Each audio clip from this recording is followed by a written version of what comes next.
Todo mundo fala que o que acontece lá pode ter consequências diretas aqui. E uma delas, aí tem uma questão que às vezes é mais esperança do que prática, são as consequências jurídicas, né, das eleições aqui no Brasil para 2026. Explico. O ex-presidente Jair Bolsonaro e seus aliados acreditam que, com a eleição de Donald Trump, isso vai ser mais fácil para que o ex-presidente se livre, por exemplo, daquelas duas decisões do TSE que decretaram a sua inelegibilidade. Só lembrando, uma em relação ao desfile de 7 de setembro e outra relacionada àquela reunião dos embaixadores, né, realizados ali durante a campanha de 22. E para explicar um pouco sobre essas consequências prático-jurídicas, já estou aqui online com o doutor Antônio Carlos de Freitas Júnior, doutor e mestre em Direito Constitucional pela USP. Doutor Antônio, seja muito bem-vindo ao Meio Dia em Brasília. Agradeço muito, Wilson Lima. Um abraço a todos os nossos telespectadores, ouvintes, nossos que estão nos assistindo aqui ao meio-dia. E conto sempre aqui com a nossa atuação. Muito obrigado pelo convite. Doutor, vamos colocar a bola no chão, como a gente sempre faz aqui nesse programa.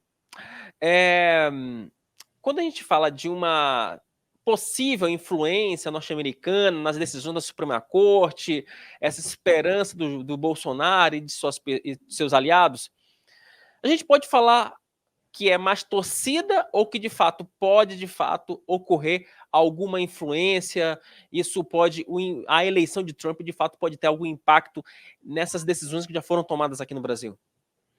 Vamos ser muito claro quem está nos assistindo. Tecnicamente, qualquer eleição americana ou aqui no Brasil não tem uma consequência direta em nenhum tipo de entendimento jurídico, quanto mais num posicionamento de uma corte constitucional como o STF.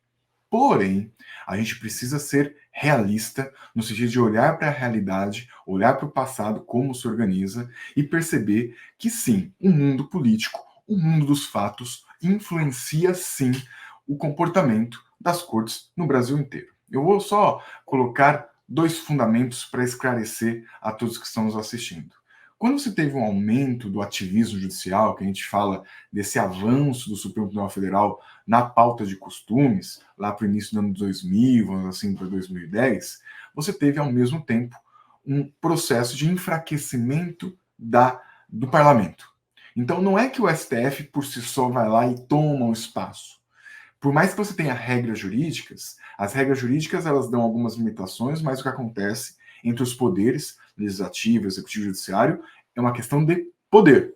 Então, quando o legislativo diminuiu a influência na população, você teve um aumento de uma atuação do Supremo Tribunal Federal. E eu lembro muito bem também, naquela época da ex-presidente Dilma, ainda presidente da República, quando estava se julgando a ação de investigação judicial eleitoral, e era papo aberto no Tribunal Superior Eleitoral, nossa, mas se a gente condenar a Dilma, quem que vai governar? O que comprova para você que os componentes políticos, as consequências políticas são sim um fator de reflexão dos ministros, especialmente dos ministros do Supremo Tribunal Federal. Então, sim, a gente pode ter uma influência da eleição americana, não diretamente da eleição americana, mas sim no comportamento da população, do povo e do parlamento. Eu acho que o STF vai oferecer menos resistência a alguns avanços do parlamento em benefício de Jair Bolsonaro, inclusive criando inovações legislativas que permitam que ele seja eleito.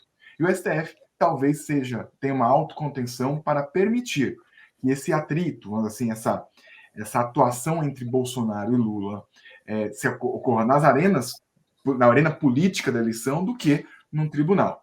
Lembrando que aquela frase bíblica, o sábado está para o homem, não o homem está para o sábado, que a Constituição está para o povo, não o povo está para a Constituição. A Constituição, ela ajuda a contornar os poderes, mas existe todo um poder popular. E se o STF se imaginar muito que as suas regras são muito mais importantes do que algum clamor popular, é possível que se crie consequências ruins, como, por exemplo, um movimento de secessão, de alguns estados quererem se separar, ou até mesmo o que ele chama de revolucionário, de criar uma nova Constituição. Acho que esse é um panorama geral que eu posso te apresentar, Wilson. Agora, doutor, você falou uma coisa que eu acho que, de novo, eu vou rememorar meu tempo de repórter de Supremo Tribunal Federal.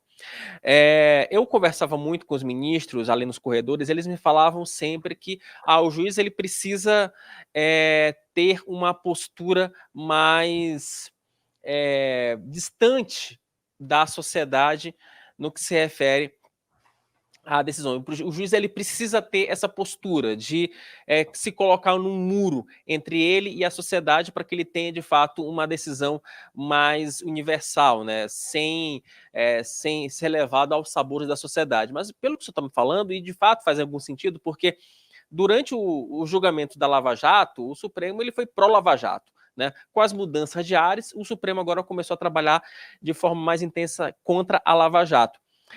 Então, o senhor acredita que, de fato, com essa mudança de vento lá nos Estados Unidos e, tecnicamente, em uma possível mudança de ventos aqui no Brasil, de fato, você pode ter uma virada, uma guinada ali judicial também por parte do Supremo para acompanhar esses ventos que a própria sociedade impõe, é isso? Com certeza.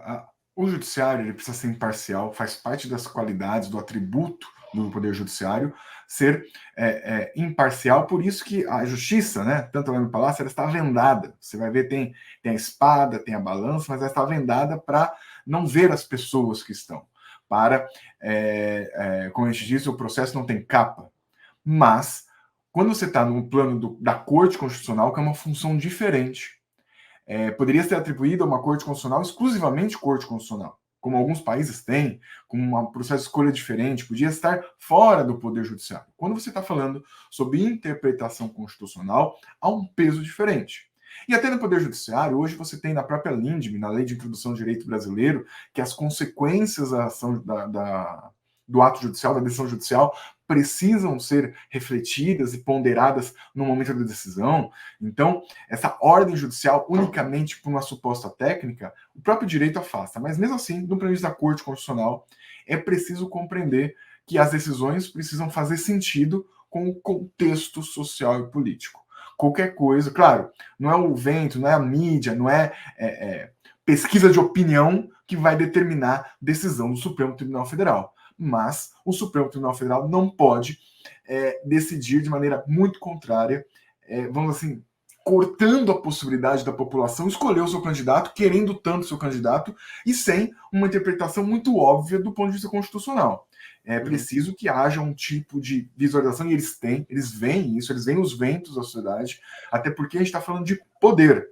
E quando você tem um poder sendo exercido de maneira muito contundente, contrário à população, você está chamando para um momento revolucionário. Não foi diferente que você teve a proclamação, a independência do Brasil, não foi diferente que você tem a proclamação da República, e os movimentos de mudança de Constituição são quando a Constituição não suporta, os agentes estão na letra da Constituição, só que está muito desconectado da população. Então, se o STF quer que essa Constituição de 88 seja longeva e continue regulando as relações de poder, é preciso que interpretem de uma maneira a dar liberdade para os agentes políticos de gladiarem na arena política.